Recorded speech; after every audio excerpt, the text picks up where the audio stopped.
Welcome to all of you in this room, and welcome to those of you who are joining us through live streaming. And if you'd like to get involved through Twitter, then the hashtag is RSA Employment. My name is David MacLeod. I'm co-chair of the Engage for Success Task Force and Movement, launched by the Prime Minister in 2009 following a report which we wrote to BIS under the last administration. My co-chair, Nita Clark, will offer closing remarks, including how we might take things forward together to take this topic on. In partnership, the RSA and Engage for Success has organised tonight's event with very generous sponsorship from Waits Giving. Thank you. So firstly, I'd like to share with you something about what we've done in Engage for Success, and more importantly, what we haven't done, which is why I'm so delighted I'll be handing over to Matthew to pick up these things that are so important that we've not been able to do. And it's in partnership, therefore, that we've worked together to achieve this. So firstly, what is employee engagement set within this context of better employment?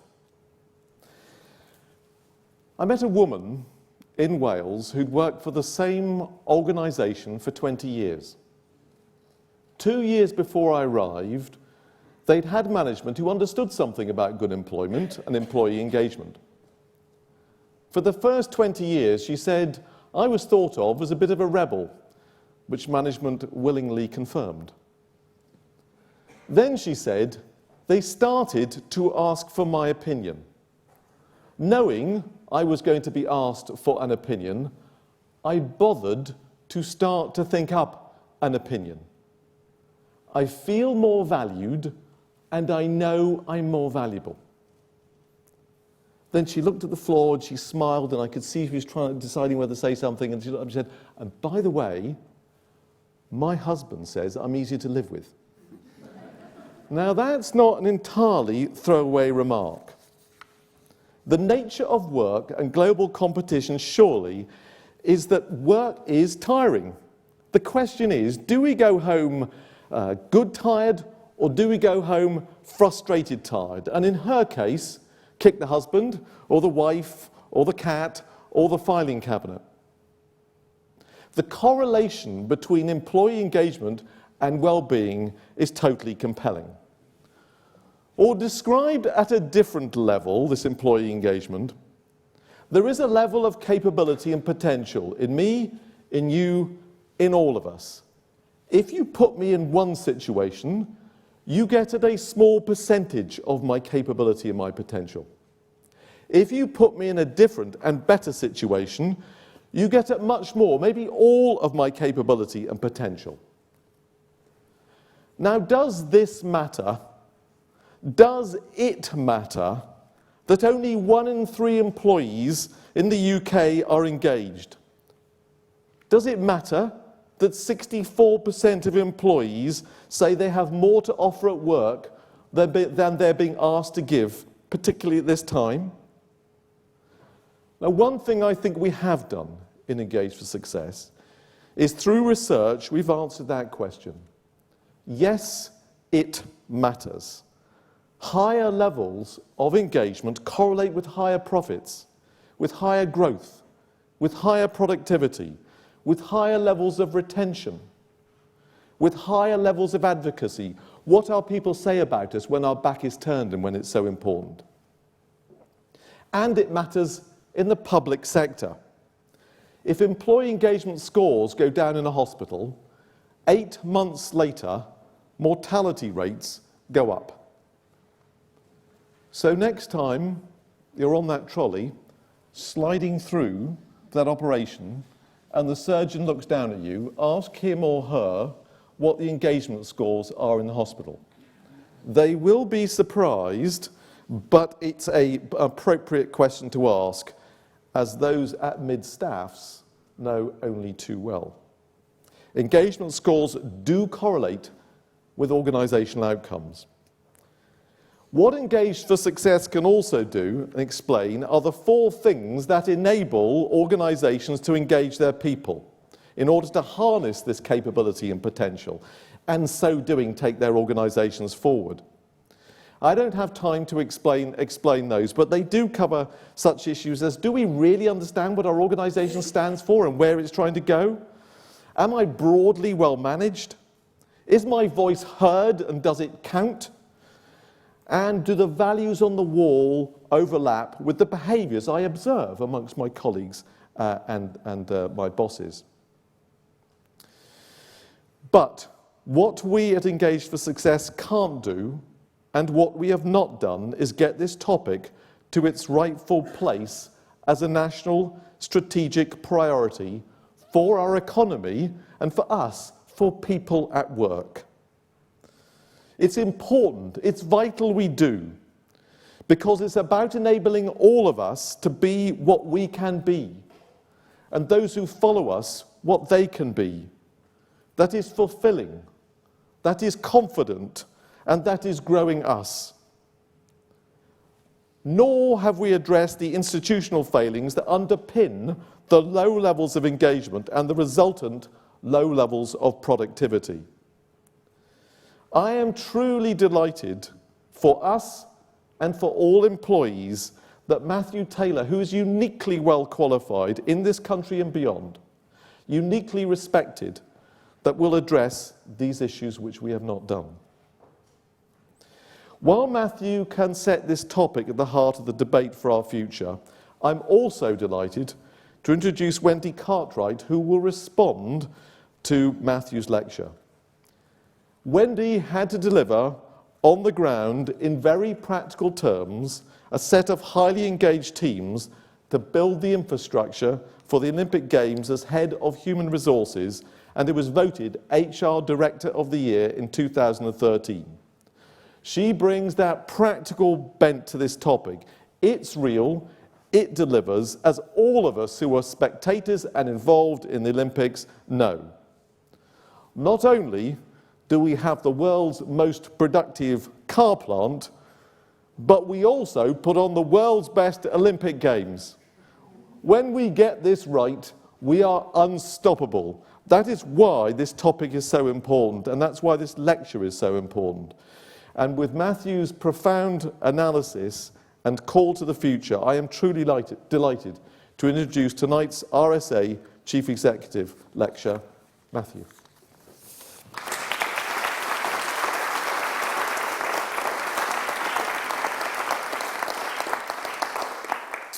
Well, thank you, David. You know, whenever you give a talk, you really hope the person who speaks before you is rubbish. And unfortunately, that's not the case. The other thing you hope is that the person before you isn't going to steal the best lines from your own speech. So thanks a lot, David, for sabotaging the entire effort. I'm looking forward to hearing from Wendy. But actually, there won't be any questions to me. You'll just all want to ask Wendy whether it really was like it was in 2012, whether the conversations are like that. So this is my 7th annual lecture as RSA Chief Executive. Thank you for coming out of the rain and joining me. As part of our strategic review, the RSA is currently asking how we should see the world and asking what role the RSA might play in shaping progress. And there are 3 key ideas at the heart of our current thinking. Creativity, because we need a world in which people are able to develop their own solutions and fulfill their own potential. Inclusion, because the power to create needs to be something open to all. And responsibility, because creativity cannot simply be bestowed, it's something to which we must ourselves aspire. Paid work consumes the biggest proportion of the main part of our adult lives. For ourselves and for the good of our society, we need work to be a site of creativity. But for most people, it simply is not. This is why the quality of work is something that should concern the RSA, and it's why I've chosen it as the focus of my talk this year. My argument, in essence, has 2 elements. First, improving the quality of employment practice, and particularly employee engagement, is not just important in itself. By enriching working lives, we'd also be helping to tackle our nation's key economic and social challenges. And second, that this is not as intractable a structural or cultural problem as it may seem. There are practical steps which could yield significant gains and command broad support. To put it simply, we not only should, but we can make our country stronger by making employment better. Looking at the challenges our country faces, an economy which has major structural weaknesses, moderately performing public services which continually face cost pressures, falling living standards, high levels of inequality. In the face of that, politicians and other commentators tend to identify one key area which they think will provide a panacea to all ills. The left might look to social justice. The right turns instinctively to freeing the market. We all seem to agree that education is vital, but we don't agree about the direction of reform. And jobs, too, have often been described as the priority. Paid employment occupies a dominant position in society's self-conception. It drives the economy. It offers the best route out of poverty. It's central to social identity, self-esteem, and well-being. Yet, despite the importance we ascribe to work, there are huge problems with the pattern and nature of employment. Millions of people who are either unemployed or underemployed, working part-time when they want to be full-time. Millions more whose work fails to lift them out of poverty. 2/3 of children in poverty in the UK now live with employed parents. Now, these are vital issues, but while the debate on jobs tends to be dominated by quantity and by remuneration, quality is also crucial. And here, too, we find that our hopes for rewarding working lives are not matched by the reality. It's true that overall levels of reported job satisfaction are reasonable, but satisfaction is a retrospective reflection of whether our basic needs are being met in the workplace. Is the job safe? Is pay adequate?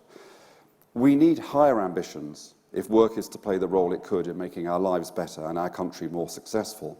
And when we look at a more ambitious definition of good work, particularly focusing on employee engagement, the picture is far from reassuring.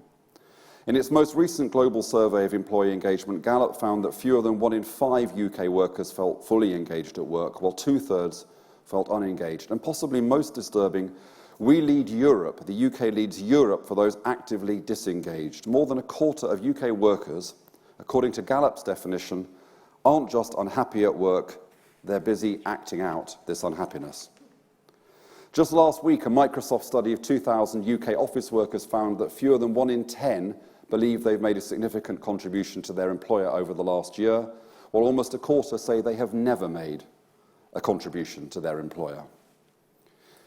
Now, employee engagement can seem a fuzzy concept. Its meaning is contested, but there's a growing consensus that it's a valid measure of the degree to which workers invest enthusiasm and energy in their work.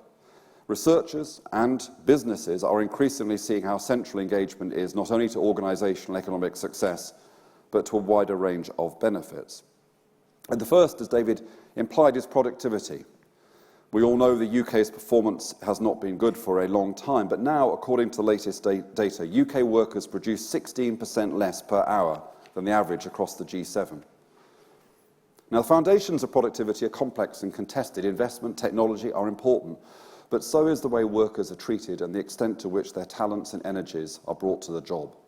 Organisations from Serco to Sainsbury's to the NHS have found a powerful correlation between employee engagement and employee productivity. CIPD estimates that disengaged employees on average take twice as many sick days as engaged employees. The OECD says that 1 in 5 workers is overqualified for their job. Estimates vary, but there is no doubt that reducing the number of actively disengaged workers or increasing the number of actively engaged would add tens of billions of pounds to our GDP. The second benefit relates to fairness. Politicians across a wide spectrum of opinion recognise the problems of inequality. The minimum wage has dropped £1,000 per year in real terms since it was established. Over the last 30 years, wage inequality has grown, and the top fifth of earners now earn 14 times as much as the bottom fifth. Growing inequality also has a destabilising impact on the economy. There is a cogent argument made by no lesser authority than the OECD that growing disparities in wealth and income contributed to the credit crunch. And there's also circumstantial evidence linking the decline in the power of organised labour to widening wage disparities. And so there's surely a case for saying that were employees to be given more information on the distribution of rewards in their company, if their views of these distributions were shared, if companies were required to recognise and respond to those views, then the pressure for a more just distribution of rewards and other benefits within the firm, including access to training, might grow. A third strand of argument focuses on health and well-being, and David has rehearsed it. The correlation between unemployment and worse health outcomes is well known. But amongst those who are employed, there's also strong evidence of links between satisfaction and engagement at work and wider measures of health and well-being.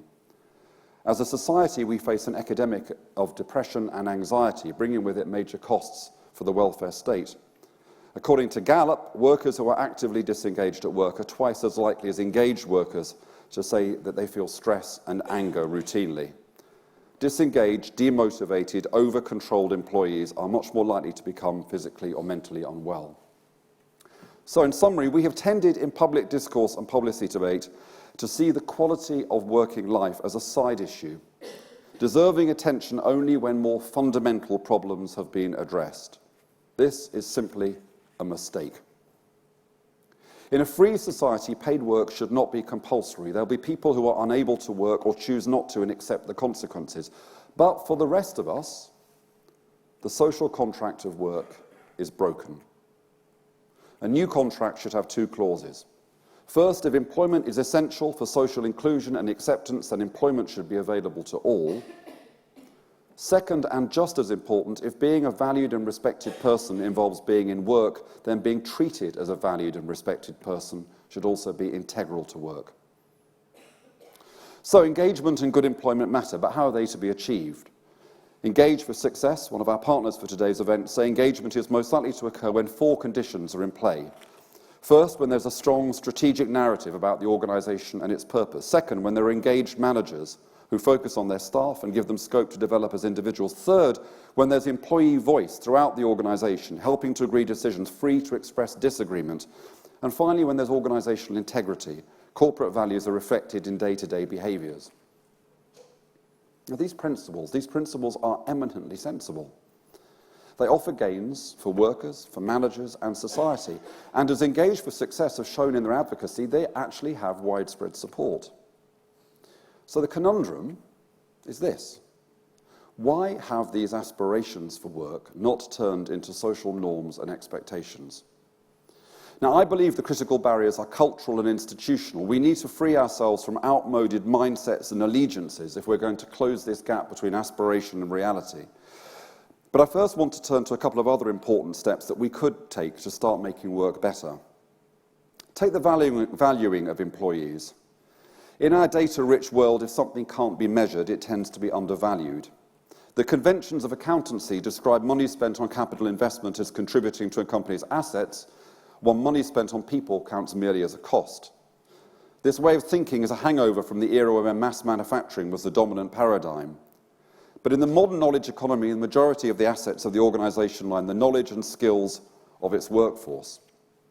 As part of our growing interest in work and employment, the RSA is an active partner in Valuing Your Talent, an initiative launched last week. It brings together academia, management, accountancy, employees' organisations to develop an agreed framework for measuring, reporting and driving investment in human capital.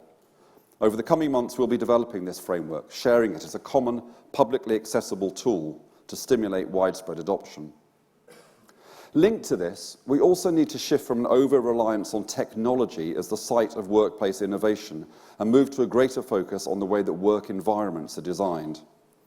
Our work organisations are still heavily conditioned by the assumptions of industrial ways of working, hierarchical organisation, job simplification, the division of labour, efficiency and execution over exploration and experimentation. A few radical work organisations have always existed at the margins, reminding those in the mainstream that work doesn't have to be this way. It can be unbureaucratic, purpose-driven, highly autonomous, multi-skilled, collaborative, and deeply satisfying. Unfortunately, the appetite for experimentation seems limited in traditional sectors and well-established businesses and professions, perhaps not in the more creative sectors and among startups. The genuine exceptions are rare, they're often repeated. Semco, as it was. W.L. Gore, the Mondragon Cooperative. John Lewis is rightly and widely praised, and there's widespread enthusiasm for mutuals and cooperatives. Yet different forms of governance are not necessarily reflected in innovative forms of employment. So we should be helping organisations question the way they work, supporting reform and innovation. On our website, the RSA recently launched an animation to provoke just such questioning. There's a picture of it downstairs on the ground floor.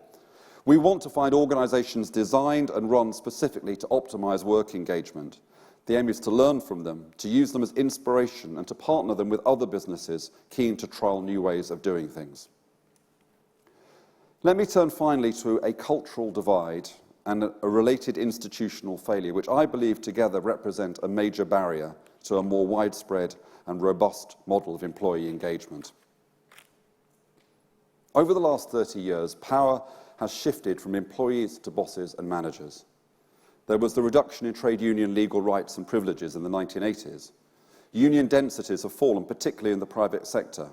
Employers have become globally footloose, willing to shift employment to lower-wage jurisdictions. And, as I've said, there's been a trend towards more unequal remuneration. Now, despite all this, there seems to be little or no desire for a return to 60s-style industrial relations. But back in 2004, there was an opportunity to halt this decline in collective employee voice, to find a third way between master and servant employment practice and old-style collective bargaining. Prompted by the European Union, regulations passed into law in 2004 introduced processes to provide independent employee representation and rights to information and consultation. Based on agreement with the CBI and the TUC, and perhaps reflecting business, trade union and governmental ambivalence about the whole idea, the regulations were highly voluntaristic in form. Measures only took force if employees or managers activated them. Key aspects of the system, such as the degree of consultation and the support given to staff representatives, were in effect left to management discretion. From the limited research that's been published on the effect of the regulations, two broad and connected conclusions can be drawn. The first is that its overall impact has been limited. It's not, as some feared and others hoped, opened the door towards more European-style worker engagement. And the second finding is that the key determinant of whether those new arrangements were effective, whether they were seen to be effective by workers, was the degree of commitment showed by management in supporting the process. But while this opportunity has been missed, and while the tide of collective employee organisation continues to be on the wane, particularly, as I say, in the private sector, a different type of employee engagement has emerged strongly. In the last 20 years, we've seen the growth in a variety of schemes, among the most prominent being Investors in People and Best Companies, which seek to improve employment practice. So the collective rights have withdrawn, but something has stepped forward to fill the gap when it comes to engagement. Indeed, the experience of introducing Best Companies at the RSA was in part the inspiration for this lecture. We made the decision with good intentions, but not with a full appreciation of its impact. As managers, we hadn't understood the range of questions we'd be required to ask our employees, from leadership to well-being, from company values to fairness, or the forensic and challenging nature of the data generated. Not only did we find, to our discomfort, that the RSA was merely a satisfactory employer in the eyes of its employees, but also that some departments lagged behind even the moderate standards we had as an organisation. Indeed, our experience confirmed wider research which shows that managers almost invariably overestimate the level of engagement in their organisations. The findings of that Best Companies survey are now driving a wide-ranging programme of change in this organisation, ranging from clarifying our mission and purpose to improving performance management to reviewing our salary structure. So my argument is this: the irony of the current impasse in employee engagement is this: arguably, in the more rigorous and authentic implementation of those 2004 regulations, and in the use of the most powerful tools for individual employee engagement, we actually have in reach the key elements of what could be an agreed threshold for good employment. This combination of the individual and the collective, of satisfaction, engagement and rights, is not merely pragmatic. We have seen, for example, at Mid-Staff's NHS Trust, that the most dreadful managerial practice can exist in places with strong provisions for collective worker representation. And we've seen over and over again that a voluntary commitment to individual employee well-being and engagement can prove empty when company bosses feel it's in their interests to make unilateral decisions with potentially disastrous consequences for their workers. So, why is it so hard to knit together the two key strands of employee engagement, collective representation, information and voice, along with individually focused measures of well-being and fulfillment? To answer, I'll draw on the theoretical framework briefly. This is late in a speech to start talking about theoretical frameworks, I understand, but I will briefly draw on the theoretical framework I outlined in my annual lecture last year. According to that theory, we should see complex change as most likely to be accomplished through combining, as best we can, three ubiquitous, alternative and competing ways of thinking about change. The hierarchical way, in which change is about things like leadership, strategy, planning, authority. The solidaristic, in which change is about belonging, community, fairness, shared values. And the individualistic, in which change is about competition, acquisitiveness, enterprise, innovation. Now, while it's possible to make a case for employee engagement and good work from each of these perspectives, each of them, I think, is also prone to making a more limited and self-serving case. From a hierarchical viewpoint, better employment practice, including employee engagement, can be seen merely as a more benign way for managers to get what they want: contented, compliant employees. There's less enthusiasm for giving employees an independent voice for concerns and criticisms, or for engaging with employees to build agreement to changes which impact staff. As one seasoned HR practitioner and champion of employee engagement said to me a few days ago, too many managers think employee engagement is just for the good times. When organisations have to make tough and unpopular decisions, suddenly they try to revert to master and servant mode. From a solidaristic viewpoint, employee engagement can be supported inasmuch as it delivers genuine gains for workers. However, the idea of working with employers to develop a sense of shared purpose, mutual responsibility, is viewed with a certain scepticism, given the assumption, often reinforced by managerial behaviour, that ultimately the interests of bosses and workers are in conflict. The British trade union movement has always traditionally preferred to rely on industrial muscle rather than organisational partnership. Employee autonomy, satisfaction and engagement are all very well from this perspective, but what matters most are representation and rights. And from an individualist perspective, good employment practice is to be preferred to bad, but in reality, the responsibility for making good work lies with the individual. Organisational arrangements and culture are all very well, but ultimately what matters is a scope for individuals to get ahead through their own efforts. Work is a means to an end. Anything on top is a bonus. So I believe that the predispositions and camps associated with those mindsets help to explain this gap, this perplexing gap between rhetoric and practice on good employment. Instead of an adherence, respectively, to authoritarianism, adversarialism and instrumentality, we need managers to aspire to pluralism, workers' representatives to partnership, and all of us to fulfilment at work. Which brings me to a modest concluding proposal, intended to act as a platform for spreading high-quality employee engagement. Could an alliance be forged between progressive employers, modern trade unions, and employee engagement organisations such as Investors in People, Best Companies, Engage for Success? The goal of this alliance would be to define and promulgate a framework of basic provisions, primarily a robust and transparent measure of individual employee experience, engagement and well-being, and the provision of collective representation, information and consultation. And these together would enable organisations to receive the designation of good employer. Any organisation wanting that status could choose from a wide number of accredited organisations, from trade unions to HR consultancies. So the framework will provide the basis for a lively marketplace and employment partners, but will not act as a meal ticket to any. Given the evidence of the positive externalities of good employment practice and the existence of a substantive but flexible framework such as this, could we over time seek to make good employer status something which, although entirely voluntary, would be seen as vital to a company's social licence to operate, and that would influence the choices of consumers and investors? Could it, for example, bring into play the provisions of the Social Value Act, enabling public authorities to consider wider social benefits in making procurement decisions? If managers accept that robust employee engagement has to include representation and voice, and if the champions of workers recognise that most employees see no inherent conflict between their interests and those of their organisation, then might it be possible to overcome the long legacy of poor management and industrial strife and aim for a full sense of engagement to be the experience of the vast majority, not the lucky minority?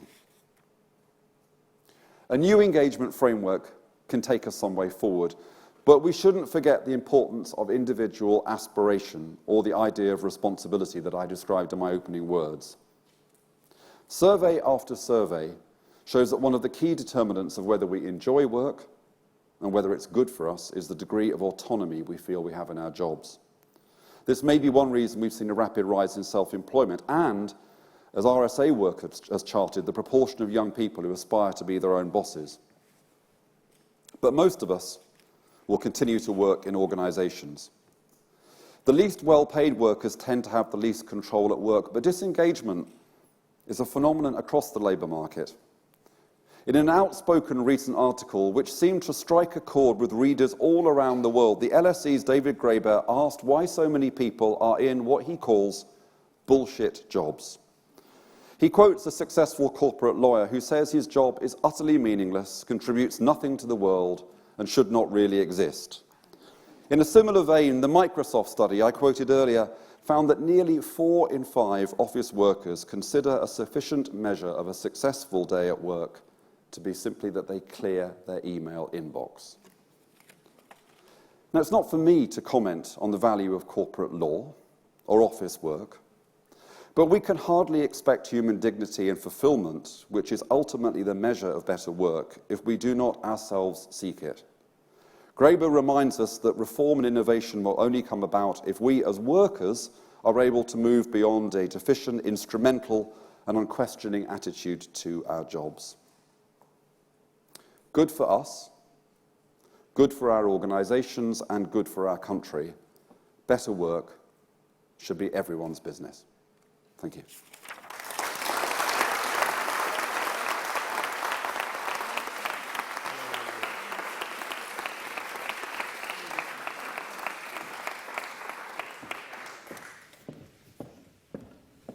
Right.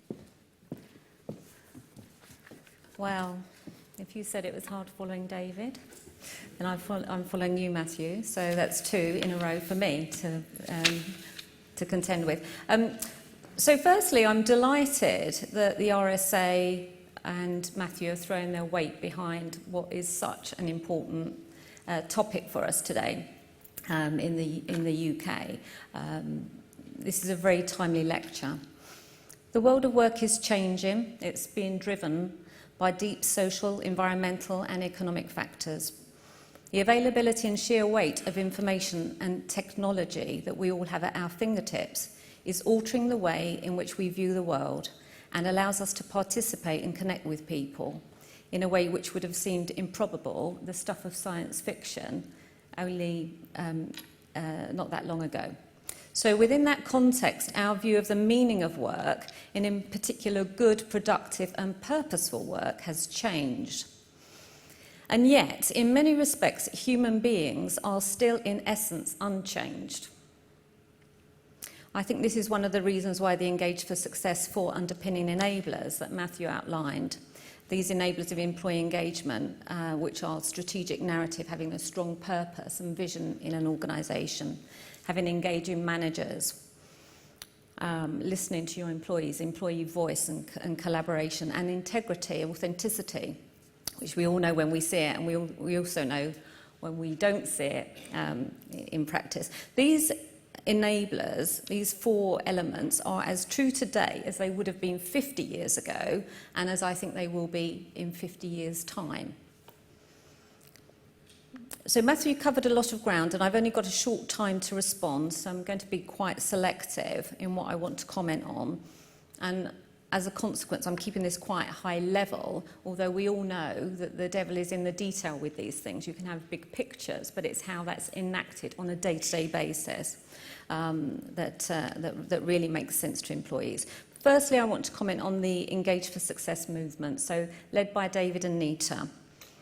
Much has been achieved by the collaboration and enthusiasm of many, many people who feel passionate about this topic and who are giving up their time and energy to contribute in multiple ways. Some of the people are here today. There'll be people live streaming. There'll be people collaborating in many ways across the UK. And one of the reasons why I think Engage for Success is such an interesting movement to be a part of is that it allows for creativity and it values contribution and innovation. It recognises that organisations and individuals are on different stages of their journeys. People connected with Engage for Success are generous with their time. The movement is upbeat, it's very energising. There's much more to be done in this arena, and I would encourage anyone who's not yet involved to get involved. It's incredibly welcoming. In some respects, then, the challenge of trying to get employee engagement into more mainstream business conversation is perhaps an obvious one. Good employee engagement is about feeling and emotion, feelings of belonging, subjective judgment on authenticity of leadership and the purpose of work. Trying then to put frameworks and measurement on such things is not easy, and sometimes the very attempt to measure or put a structure around something can constrain it. And that's a real business and organisational dilemma. Nonetheless, as Matthew said, there's an increasing body, and David touched upon this as well, there's an increasing body of knowledge around this. And some organisations are now starting to demonstrate very clear cause and effect links between levels of employee engagement and business performance. So it will be important, regardless of what I said about all of the other difficult to measure things, it will be very important to build on this good work and to continue to find ways of measuring and demonstrating impact. But to do that without constraining innovation, creativity and personality. So the minute you start to put a structure around something and measure and accredit it, in some ways you are starting to constrain it, and I think that's a real dilemma. I'm really pleased to see that the CIPD, which is the professional body that I belong to, is collaborating with the RSA and other bodies such as CIMA to start to bring together combined thinking around how can we measure the impact of employee engagement and sort of harness this sort of talent that we have and measure it in a sensible way. But I'm still struck by that dilemma, which David and Nita often using the phrase, I am a human being, not a human resource. How do you then measure human beings in the same way as you measure human capital? It is a real tension in that.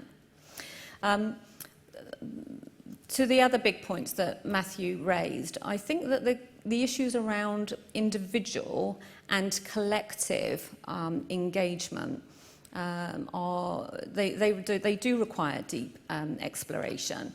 But I am struck that linking that is this whole concept of collaboration. As someone once said, education, education, education. I would say collaboration, collaboration, collaboration. It's got a nice ring to it.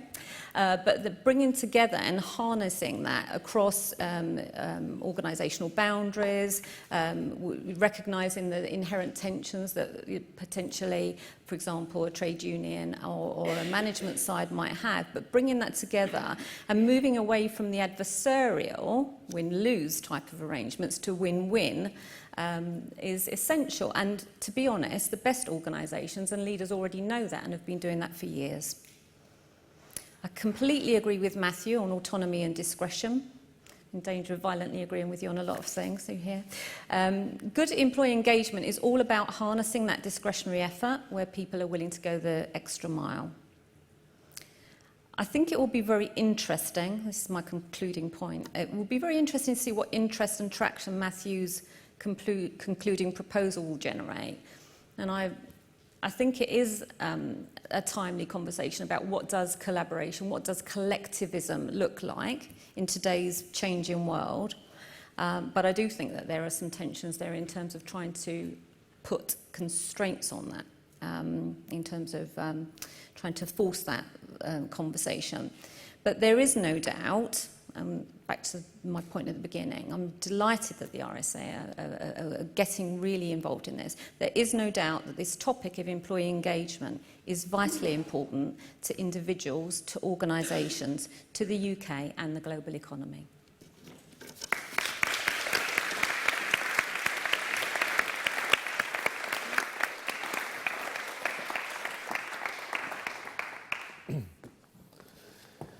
Well, thank you very much indeed, Matthew and Wendy. And this is a chance where we're going to throw it open now for discussion. Perhaps we've said something that sets your teeth on edge, or you've got something to contribute, and we'd really like to hear it and explore it. Just before we do, while you're collecting those decisive questions to throw at Matthew, I'd like, if I may, Matthew, to ask you, when you're thinking about this frustration of getting this topic, do you think in the end it's going to come more top-down or bottom-up? Is it going to be frustrated employees, a quarter of whom, are they going to start to kind of rebel in some way? Is that the route? Or is there going to be that we've really got to harness chief executives and leaders and thought leaders and work it more? How do you think about that? Well, that theoretical framework that I used, hierarchical, solidaristic, and individualistic, says that in the end, if you want to solve complex problems, this is a complex problem, you need what it calls clumsy solutions, which is you need solutions which combine all those three perspectives. And I think in the end, this isn't going to change until you get to that kind of tipping point where sufficient people who feel that their primary role is representing the interests of workers, however that is broadly expressed, sufficient managers and sufficient individuals themselves. Now, I think there are trends that point all in that direction. And I think, interestingly, one of the challenges here might simply be that the best people simply don't want to work in organisations anymore. So what might drive this, actually, is simply young, talented people, not necessarily young, but generally young, talented people. And, the RSA's work has demonstrated this, the ever-growing appetite for those people to be setting up their own enterprises, possibly on their own, possibly just with 2 or 3 other people. But the point is, they don't really want to be. They have watched their parents working for bureaucracies and they haven't liked what they've seen. They've watched their parents coming home from work and drinking a bottle of Merlot and staggering into work the next day and thought, that's really not for me. So, where the precise driver is, I don't know, but it is going to require a combination of all those 3 things. Because I think that none of those 3 perspectives, not just individual aspiration, not just kind of those people who want workers to have a better experience, and not just benign managers. None of them can do it on their own. That's why it's intractable. It requires a point at which an alliance emerges. Now, once that alliance is there, then I think progress is very possible, because unlike most other intractable issues that I could name, actually people agree about this.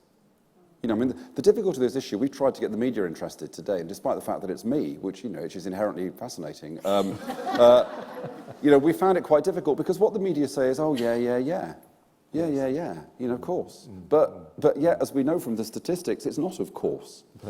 So, what we've got here is a kind of tacit majority.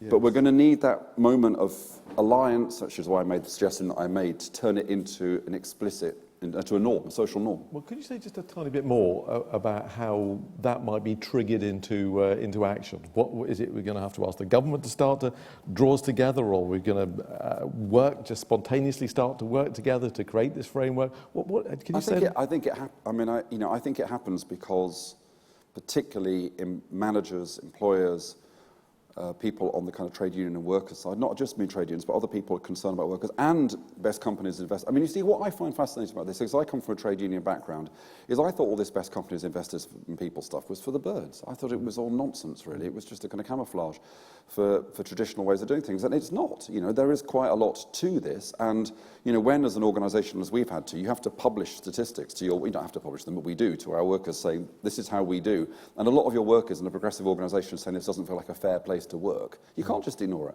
No. So within the kind of labour movement tradition, there's a scepticism about this stuff. Yes. On the other hand, as Wendy kind of implied at the end, within the employment engagement group, there's a kind of scepticism about worker representation. Where's that going to lead? That's going to lead to adversarism. Now, the interesting thing is, if you look at the research shows that worker representation works best when management really support it. When, for example, they give representatives time to be trained and developed and to do their job properly. It's when you implement it in a kind of lowest common denominator way that it doesn't work. So you have got to, despite the fact the world has changed a lot since the 1970s, really the shadow of that old model still hangs over us, in my view. Plus, as I said at the end, it is odd.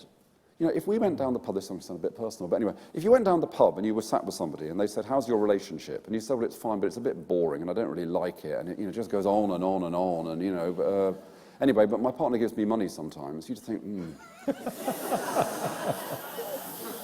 I'd kind of change things if I were. You'd kind of lose respect for somebody who said that. But yet people go down the pub and say, oh, my job's boring, I don't really care about it, but I get paid all right. And you kind of go, oh, yeah, same for me. So there's something also about the kind of instrumentalist attitude that many of us have to our work. This is extraordinarily frustrating, isn't it? Someone, just to build on that, someone said, if you applied the national statistics to a football team, you'd have 6 who broadly wanted to win, 3 who didn't know where the goal was, and one playing for the other side. You wouldn't tolerate it, would you? And yet we tolerate it in the workplace. It's extraordinary. Wendy, you mentioned that there's a timelessness inherent in how we bring the best out of people.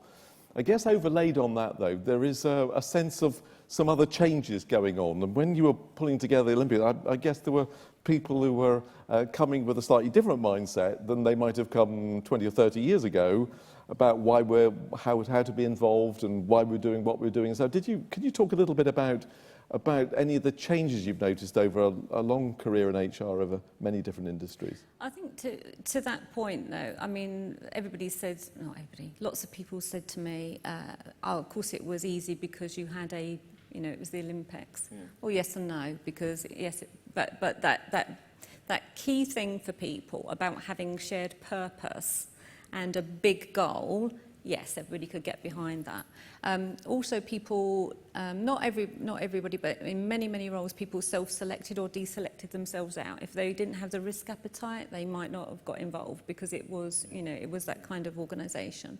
And we also looked really carefully at trying to describe what it was like for people to get involved. So, because it was you had to deliver against certain time and budget constraints and so on, but it was a very it's project-focused organisation. You didn't have manuals or processes. A lot of the time you had to be inventive and creative about how you would make it work, and collaboration absolutely at the heart of it. So for people to be able to operate in that environment was as important as their technical skills. And of course, great leadership, great leadership from David Higgins, John Armett, and others set the right tone for the organisation.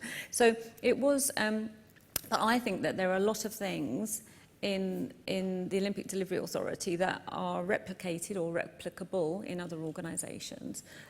What I think that one of the things that I think that was really important for the organisation was that we were really clear about not only what it was we were trying to achieve in terms of time and cost and quality outcomes, but in the other things that were important to us, so sustainability, equality and inclusion, mentioned inclusivity, big thing. We were very transparent as an organisation. So it's the kind of culture that wrapped itself around it, sometimes because, we were spending vast amounts of public money and there was an external pressure in terms of things that we were doing, sometimes because we believed it was the right thing to do. It was a complicated environment. It wasn't always, perfect, but that sort of setting the overall framework and pushing down decision making to the lowest possible levels behind a big picture, I think would be what made it different. Very good. Well, there's the challenge. It's not rocket science. This is incredibly important. Now we've got to do something about it. Can I get a sense of how many questions there are? Because we'll take 2 or 3 together if there are quite a lot. Yes. Shall we take 2 questions to start with? I believe we want to use mics, don't we, so that this can be live streamed. So if you wouldn't mind, yes. Thank you very much. The person in front of.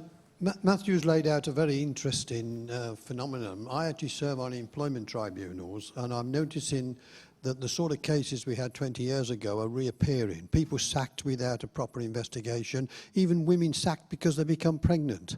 And therefore, in large firms as bad as small firms, there seems to be a tendency, because of the recession, of getting rid of people. How can we combat that and introduce the sort of reforms that Matthew has been advocating? Very good. Should we take another question that's roughly over there so that we can get through as many as possible? Hi there. Hi there. I'm interested in the overlap between what's being discussed in terms of employee engagement and the work that's been done with volunteers. If one looks at particularly the Olympics, I think there's a lot of stuff to be looked at in terms of motivations, frameworks for support, and be interested in kind of comments about how the two may link together. Yeah. So firstly, a sense of you're beginning to see problems that it was years ago starting to re-emerge in sort of random management and unfair management and so on. I think is what I picked up from that. When did you?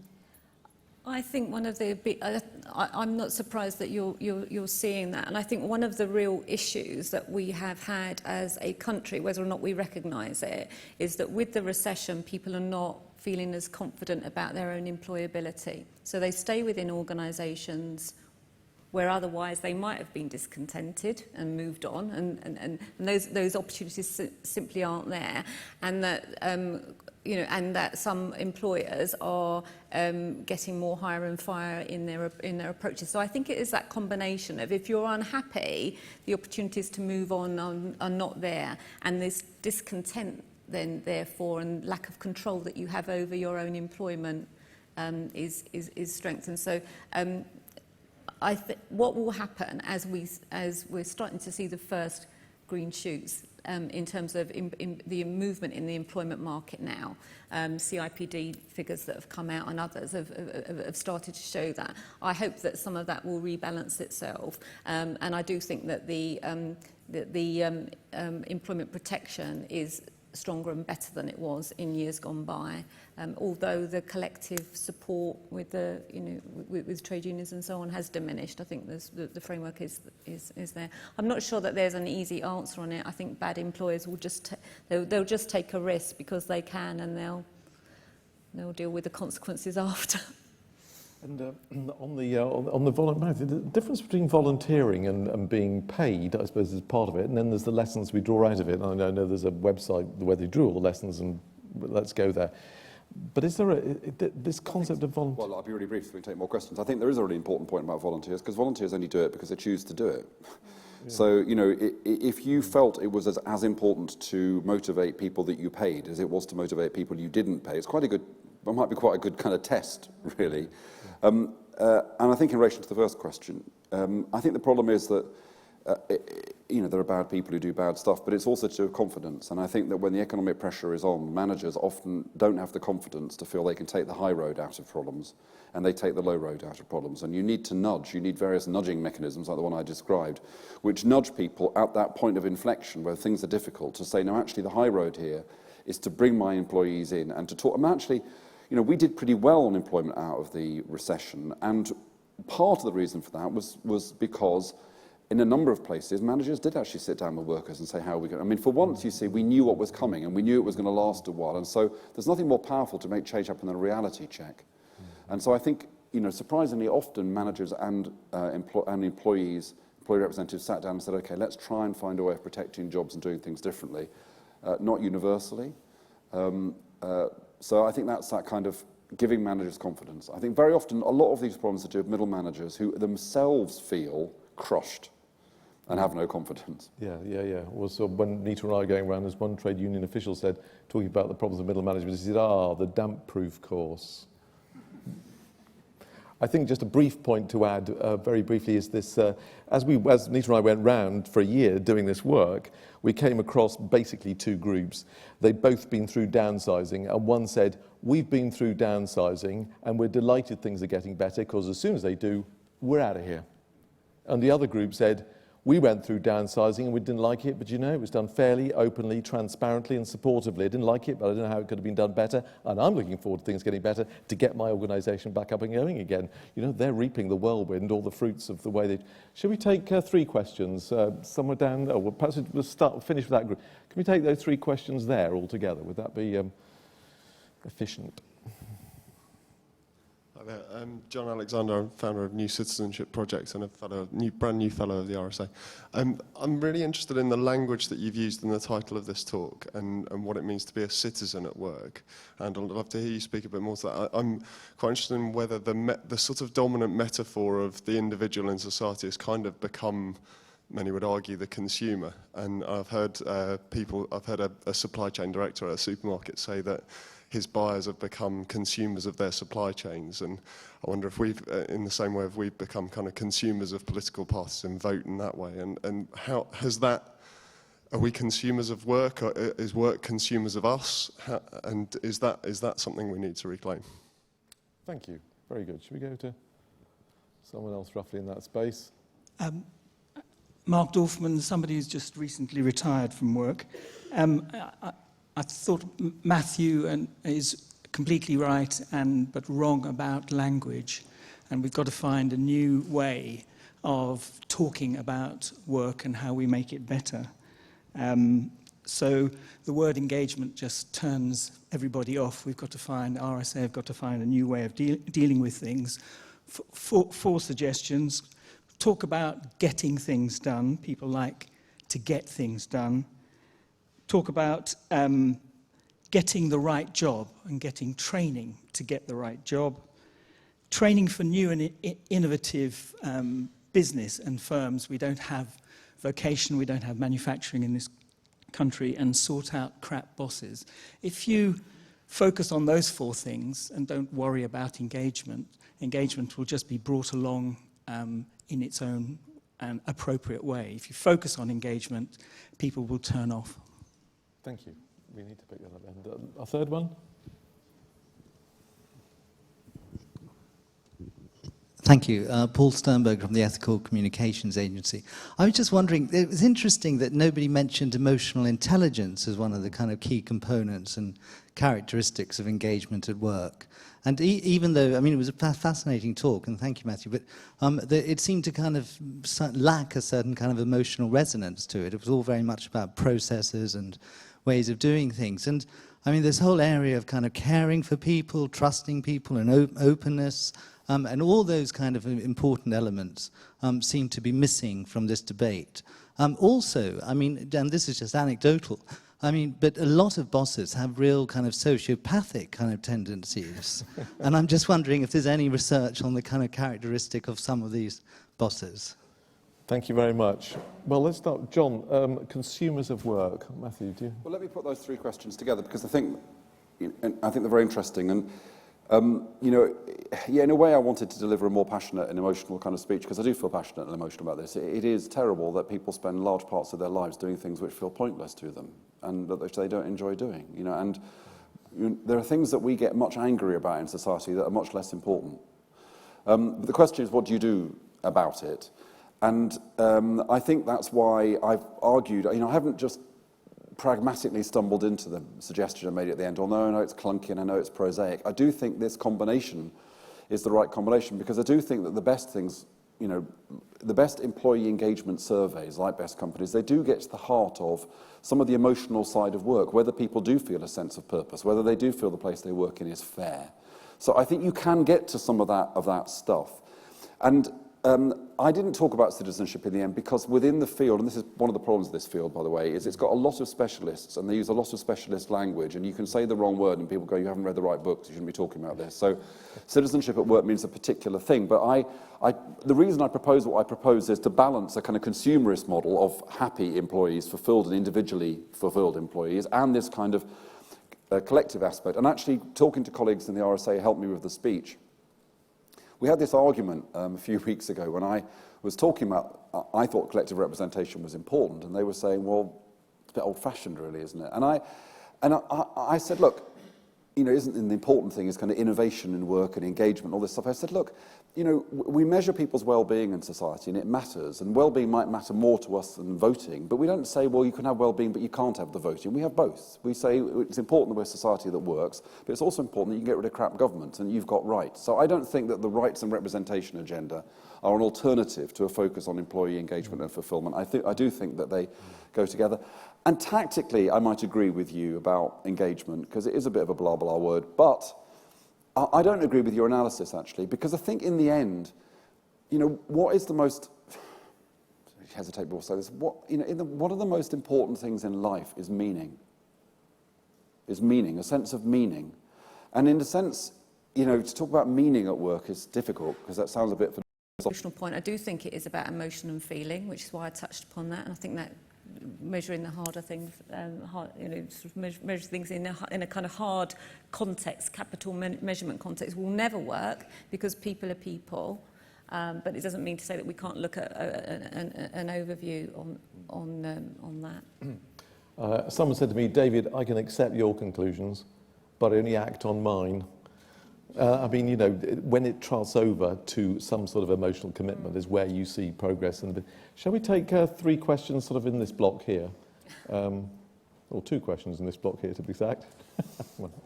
Thank you very much. Bob. Hi. Bob Hughes from the Fulton Group. I'm a leadership coach and I'm involved in the Engage for Success movement. Can't disagree with anything you've said, and I wonder if there's another barrier in there that's going to need overcoming, and it is about the structure of organisations. That a hierarchical structure was fine 100 years ago when the Industrial Revolution started, but what it does is it creates a command and control style of leadership and creates relationships within organisations that are unhealthy. So if we were able to change that, we might find many of these things you're talking about easier to implement. Yeah, thank you very much, Bob. Right, someone... Hi, yes, my name is Samuel Gordon and I'm one of the young people you mentioned setting up their own enterprise. So my question is about the future. Are you doing it because you don't want to work for somebody else? Partly, yes. No, I'm changing the workplace. Changing the world, of course. Big aspirations. So my question is about big aspirations. How long will this take and how will we know when we're done? How long and when will we know? Excellent. And the third question at the back, there's a hand up there if we may. Marion Williams, I'm down from Scotland to listen to you today where the employment's quite different. And I'm slightly uneasy because living in Fife, 1 in 5 households has somebody working. So whilst we're talking about citizens in work, I don't want to forget the other very large majority in some areas that don't have work and what we're doing for them.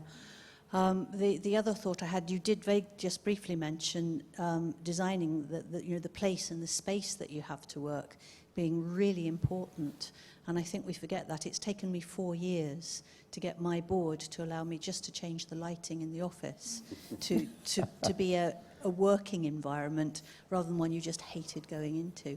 And I think we should not forget that it's not just the people and the resource, but it's how we deal with them. You know, when the bosses have all the nice places and everybody else has all their horrid spaces, so important a part of what you're doing. Yes, so some really important details to get right, and then there's their big picture. Matthew, talk about their hierarchical structure and command and control, and they're done. I mean, it must be a massive kind of block. I would just add one point. We did a bit of research, and to distill it down to a sentence with chief executives about what the block is to engage. Do you know what it came out as? It's far more emotionally demanding to be an engaging leader than to be command and control. Command and control is, I hand you DOSH, I tell you what I want you to do with this DOSH, and you come back and tell me, and you get hired or fired. To be emotionally, to open yourselves up to feedback is far more emotionally demanding, and it's a really interesting perspective on it. But I'll be really brief so we can take a final set of questions. I mean, I think that again, this is a part of the debate we had as I was developing the lecture, and my colleague Julian Thompson sitting in the front row, he's much more interested in innovation, and I talked about that in the talk. And I think that there are examples of very, very different ways of organising work. And I want to avoid a kind of false dichotomy. I think it's really important to champion those, and as I said in my lecture, to be as excited about radically different ways of organising work as we are about radically interesting ways of using technology, which is the thing we tend to be obsessed about when it comes to kind of productivity in the workplace. But I also think that if you do things like best companies and other things properly, it does also drive innovation, because you will come up with problems you didn't think you had. And as you push at those problems, you'll realise that the traditional structures are not going to answer them. You thought they were, and you realise that good intentions are not enough, actually. And again, going back to the earlier point I made, and when will it happen? I mean, I don't know. I think in the end, I think this will happen. It's a question of as the question says, how long it will be. I get the sense that it's in the air, but it's difficult to tell. If you'd asked me 20 years ago, I thought it would have happened much more than it has done by now. So I don't really know. But I think your generation is very important. There's clearly, and you hear this again and again and again, young people are demanding different things from work. Even at the same time as having a job in the first place, as the lady at the back said, is really important. And I think that kind of drive... Yes, it's very helpful and is changing things. I'm sorry, the time is catching away. Could we just take some questions here for 3 questions this side of the auditorium, please? Thank you. Sorry? Twitter. Oh, sorry, okay, can we... Yes, go on. Dan Murphy. I sort of provide communication support to companies. I wonder, and it was a great talk, Matthew, and Wendy, it was an interesting reply. I wonder if actually eventually companies sort of come up to the buffers in terms of employee engagement, however well-meaning they are, unless actually there's some sort of actual physical ownership or mutualized ownership of those companies. Because at the end of the day, you know, they may be well-meaning, but the bottom line, the profit line, is going to determine, I think, the extent to which they're prepared to engage and have an engaged and a citizen-at-work approach. Mutualisation, thank you. We take one more here and then we'll take one from Twitter, is that right? Hi, Andrew Thornton's my name. Almost builds on the previous point.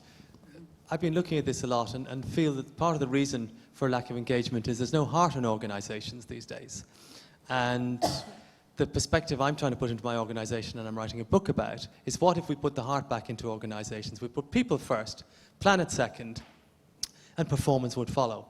And I think that we're so obsessed with performance, be it profit or targets, everything else is put to one side. And if we could just shift that, then I think things would change dramatically. And I'd be interested in everybody in the panel's perspective on that. Thank you, very good. And one question that's come from somewhere else? Yes, hi. I'm Travis with work here at the RSA. I'm following the very lively and engaged discussion going on Twitter.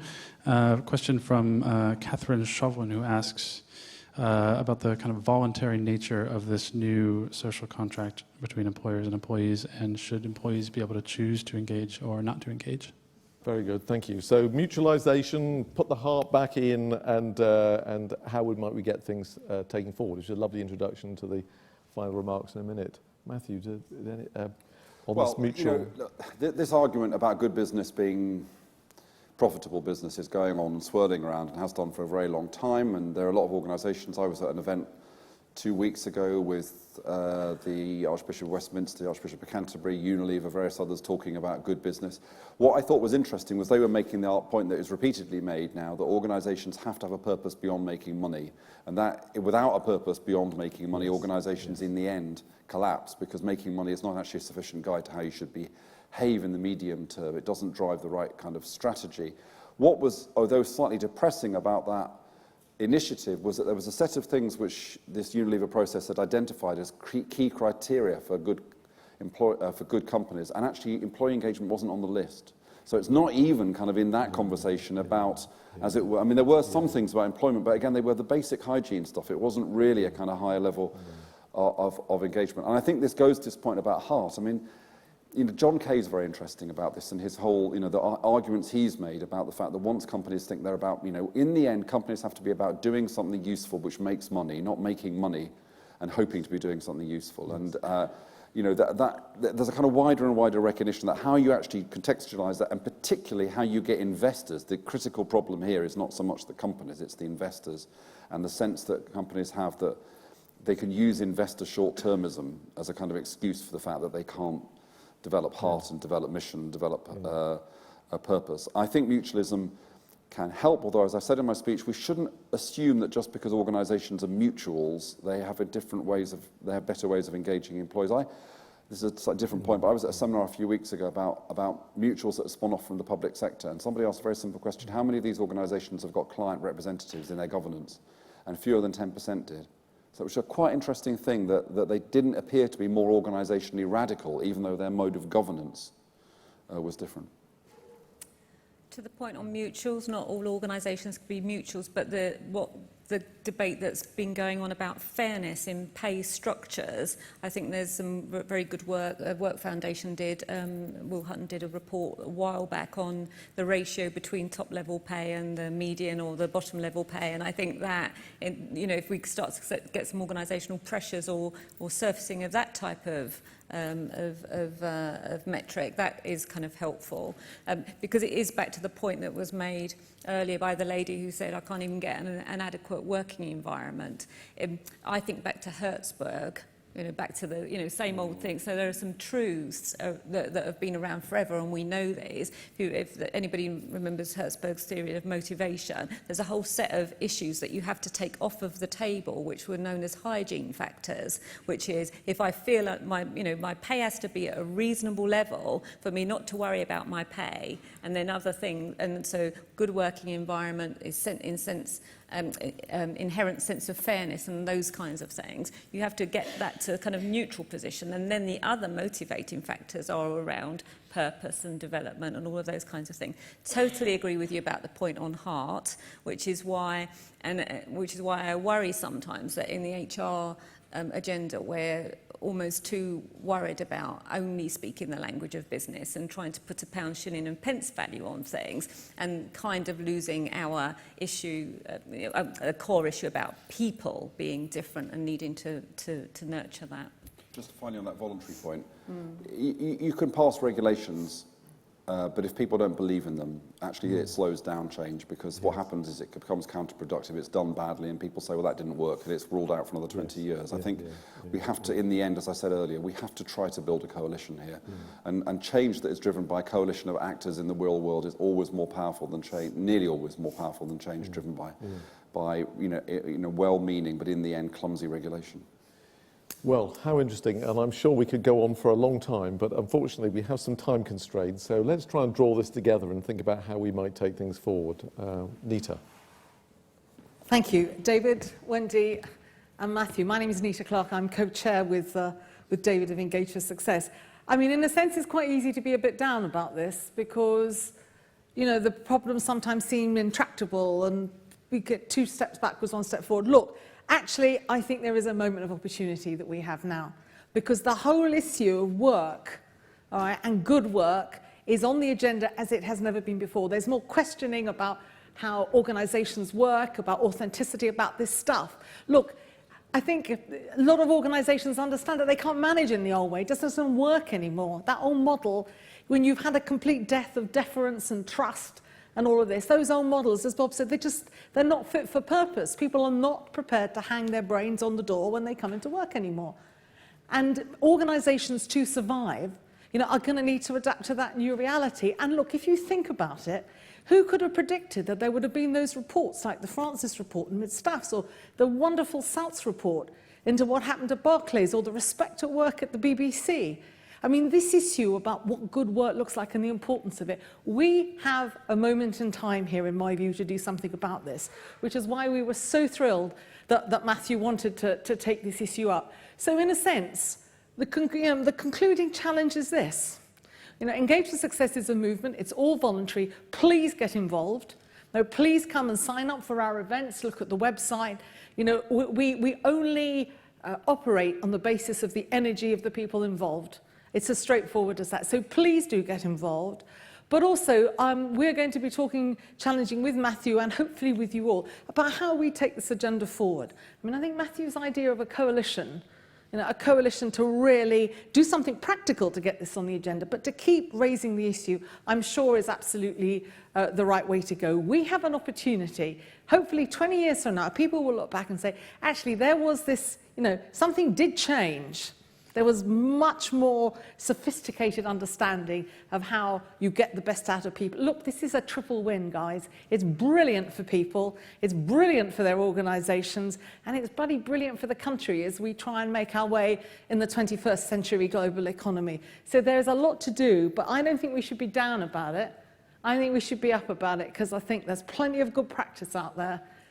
You know, and one of the things we've got to do is to keep talking about it. So thank you all so much for coming this evening. It's been wonderful for us. It's been fantastic to hear Matthew at his brilliant best, and it's been brilliant to hear from Wendy too, who is an example to us all. So thank you very much for coming. Please carry on having the discussion and the debate. Come forward with ideas, and we hope to see you again soon. Thank you very much indeed.